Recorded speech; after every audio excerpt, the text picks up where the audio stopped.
Yo, what's up, guys? Just studying here. Neuroscience finals coming up in 2 days, so that's fun.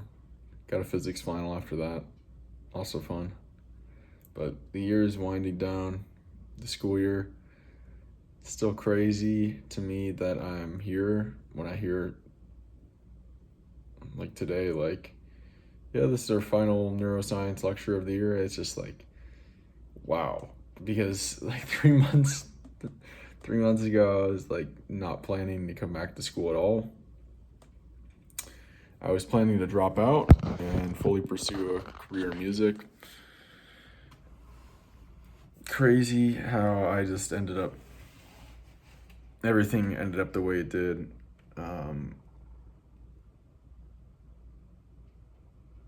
I applied to the music store that I actually bought my first guitar in, and bought my second guitar in, and bought my third guitar in. Bought most of my guitars from there, but didn't get anything back, so I didn't get a job offer back. Probably because I have no experience working in a job in retail or music, so a double whammy. Probably could get a job there if I really wanted to, but maybe it was a blessing I didn't. I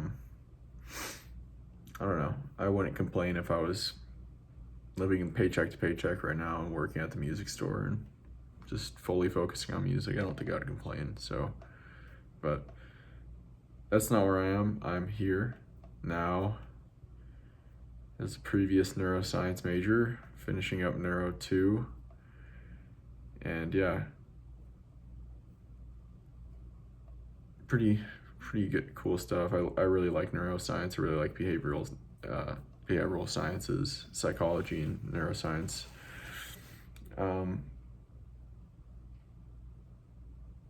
But yeah, use ChatGPT now for most of my studying because I go for high level stuff now. I used to be so OCD about school and learning, and I would read every word of every book when I wanted to learn something, and now I don't. Now I'll just look at pictures, flip through the pages, and then through all them. Like, I'm in the process of it right now, so I'll tell ChatGPT. I got a little learning system, ChatGPT model, which I basically just typed into another ChatGPT model, like a bunch of learning science stuff. So I want you to use active recall, interleaved practice, the principles of varied practice, and a bunch of other stuff. Just the main stuff, spaced repetitions and stuff like that. But really mainly active recall. So just testing me over and over. So everything I'm doing when I'm learning is just getting tested, because that's this for use of time. Like amount spent testing is the highest return on investment of learning, at least I believe. So I'll say, let's master a section of my neuroscience textbook, and then I'll tell it the section is sources of attention, a network of brain sites created and creates and directs attention. And then I'll tell it it's from the chapter on attention and higher cognition. Then I'll tell it the section goals. So right here, the things that the author wants you to get from this section. Then I'll go through and I'll tell it, here's the, I forgot to put it in there, but I'll tell it then subsections and vocab, and I'll just type in all the bolded words from the section. And then I'll tell it the end of chapter questions, type that all in, and that's why I've been training my typing speed, because that does take a significant amount of time. That takes probably 5 to 10 minutes per section, which is not a great use of time. At least it does give me a little bit of an overview implicitly just by going through and typing in all the words. But it's very passive, so I want to minimize the time. So I'm typing about 80, 90 words per minute now. Pretty good. I'd like to keep increasing, but I'm not actively training right now anymore. I did it like a couple months of practice daily. But yeah, and then I'll tell it I want to master all this. and any related concepts, and then it will just start questioning me and drilling all these things. Probably take 15 to 30 minutes per section, depending on the length of the section. Maybe it even takes 10 minutes for a shorter section. This one's not that long. And then I'll go to the next section, and then the next section, and the next section. And yeah, that's like I think the fastest, highest ROI learning you can do from textbooks, like to get the most knowledge in the least amount of time. And of course there will be details that I miss, but then we have a study guide for this class, so then I'll go through the study guide and be like, well, actually, I'll probably throw out that study guide into ChatGPT, and then I'll say, basically, did I get this right? Grade me, and then for the ones I didn't get right, we'll re-drill, and yeah, then you get like 100%. I've gotten 100% on both neuroscience exams so far. So this was number 3. See if I can finish the year with a complete 100% in Neuro 2, not missing a single question on any exam or homework or quiz.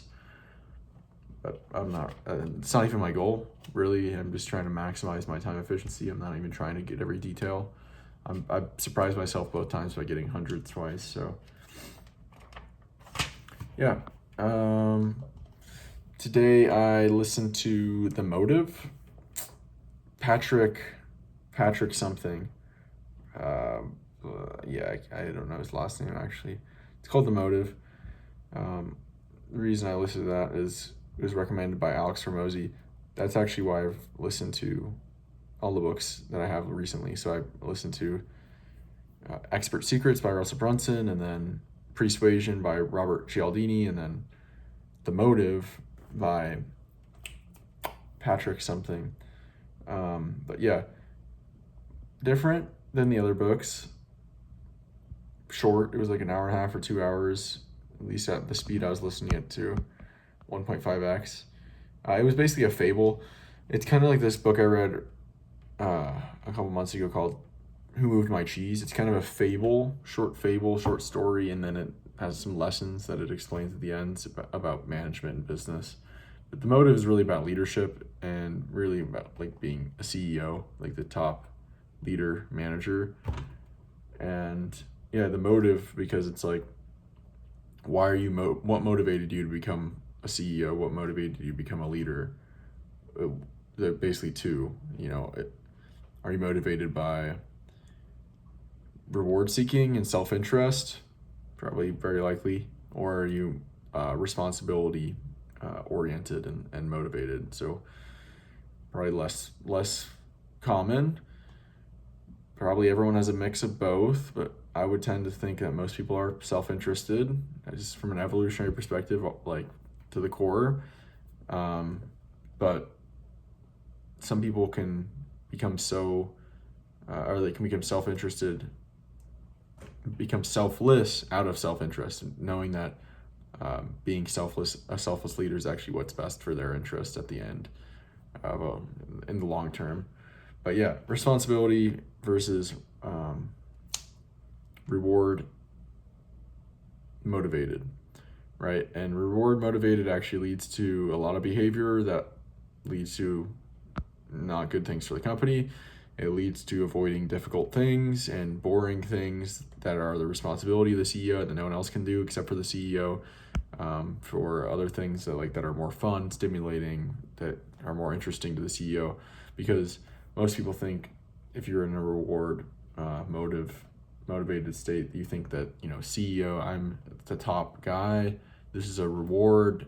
I worked really hard to get here. Now I can have freedom to do what I want. But really, it's actually the complete opposite. As the CEO, a good CEO is like a servant leader, and actually does a lot of really uncomfortable, boring, and difficult things. One of the things in the book mentioned over and over again was having difficult conversations and managing like your executives. So like managing each executive like a individual, and actually like, having difficult, awkward conversations with them in order to do what's best for the company. And yeah, which, yeah, difficult conversations are tough. They're awkward. They're weird. They're uncomfortable, but that's actually like one of the highest leverage things a CEO can do, and no one else can really do it. Then there's other things, like a lot of it was about meetings and not how to have effective meetings, but the importance of effective meetings. He has another book on how to, but this was just why. The book was really like a lot of why. It's like why are you a leader? Why did you want to become a leader? Why are you the CEO? Like, why are you still? And if you have the wrong why, you're probably gonna not have a good company's gonna suffer because of it. Or if you change that and you become a responsibility driven leader or motivated leader, you can actually do really well. And I think of like Warren Buffett in that example as a responsibility driven leader, at least in like the later half of his career where he's seen the most success. So yeah, interesting book. I started listening to How to Win Friends and Influence People. I'm pretty sure I read that book a long time ago when I was young, but probably like 16 or something. But I swear, when I was reading books back then, I had such a limited worldview that I couldn't see a bigger picture. So the ideas kind of were out in this unconnected area, and I couldn't see like how it fit into the bigger picture. But now it's like, yeah, I can see, this book was actually written a long time ago. I think it was written in the 20s to 40s, 1920 to 40, somewhere in that range. So Dale Carnegie must have died a long time ago, but this must have been one of the biggest self-help books for a long time. But yeah, it's all about the importance of like relationships and dealing with people and influencing people and having good relationships, and how that's actually like, I think he said like 15% of an average person's career income comes from their technical abilities, and 85% comes from their people skills. So it's like, wow, why do we not spend more time with people skills and such things like that in university? And that's what he was like. It's like, well, the reason I wrote this book is because no one is teaching this, and it's a very important thing. It's pretty cool. Yeah, it's about 9:15 here. I'm gonna do a little bit more studying and then start my wind down routine. I'm still trying to flesh this wind down routine out. I think the optimal time to probably start cooling down and start cooling down my apartment and start dimming the lights. I've already started dimming lights, as you can see. Like I got not all my lights on. I'll have all my lights on during the day, but after my evening walk at sunset, that's when I come back and I'll kill a few lights. So that's right now. That's about 2 hours before bedtime. I bet you 2 hours and 90 minutes around then is probably the best time to start cooling the apartment down to. And now I'm already an hour away, just because I'm not going to run the AC while I record a video. So maybe in the future after my evening walks, I'll just sunset walk, I'll come back, and that's when I'll record my video, and basically I'll be done for the day after that. I mean, at least right now when the sunset's 8 p.m., it's like I only got 2 hours left of the day. This might be the good time to just relax, unwind, start dimming the lights, start cooling the place, maybe do something rewarding, play the guitar, maybe build out something that I'm interested in on ChatGPT, like this wind down routine, something that's like not business or school related, and just kind of unwind. And then at some point I want to add some like mobility and stretching, light stretching. I'm already reading nonfiction. I read a little bit of nonfiction, like very minimal, like a paragraph to a page. Right now I'm reading Make It Stick. Been reading that for months because I'm just reading it really slowly. It's not that relaxing, but it's kind of enjoyable. But I also read fiction at night to wind down. Right now I'm reading The Hobbit. Before that I read this book called The Night Circus. I don't know why. ChatGPT recommended it as like a good book to wind down. I think it just gave me it because it was called The Night Circus, and I'm like talking about nighttime. It wasn't like a Pulitzer Prize or anything, or like a really well regarded book, but pretty contemporary, probably 10 years old or less. So it was all right. A change of pace. And before that, I read Siddhartha, which that was a really good book by Herman Hesse. Really good book. And then before that, I read The Alchemist for the second time. So I've been reading fiction. Fiction's nice. I love reading fiction at night. And yeah, Tolkien is really good writer. Really relaxing, really just like you can just let go and just like go into his adventure and his really well written language. And yeah, anyway, I don't know, do a little bit of journaling as well. Mind dumping like this, video is a great way to mind dump because I could talk faster than I can write, but I'll journal as well and probably start gratitude journaling as well now that I've been studying attention and neuroscience and studying persuasion and like the value of attention and associations in that regard. So cool that I just listened to persuasion, and I'm also studying attention. And also we just started in intro management. We started talking about decision making and leadership today as I listened to a book on leadership. So it's cool how it's almost like I chose these classes. It's all right, I'll tell you guys later.